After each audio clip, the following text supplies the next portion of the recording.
Extreme fatigue, memory problems, dizziness, shortness of breath. These are just a few of the 200 symptoms linked to long COVID. That's when the symptoms of COVID-19 last longer than 3 months. There are no FDA approved or even widely agreed upon treatments for long COVID.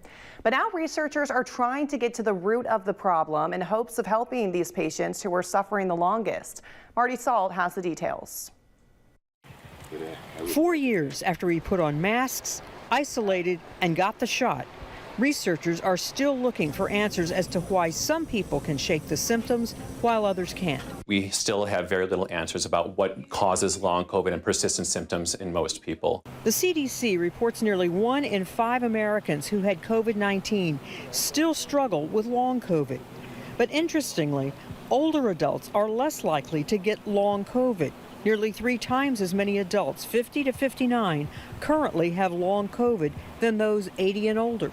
Northwestern Dr. Mark Sala's research focuses on finding out what's happening. What they all had in common is that many of them had these CT scans which showed that their lungs had inflammation and some amount of scar on them. Dr. Sala used advanced gene expression technology and CT scans and found that harmful immune cells continued to infiltrate the lungs, causing inflammation.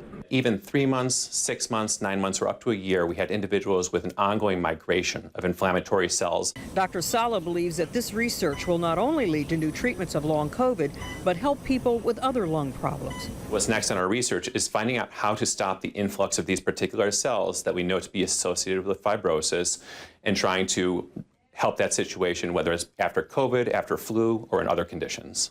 Marty Salt, 16 News Now.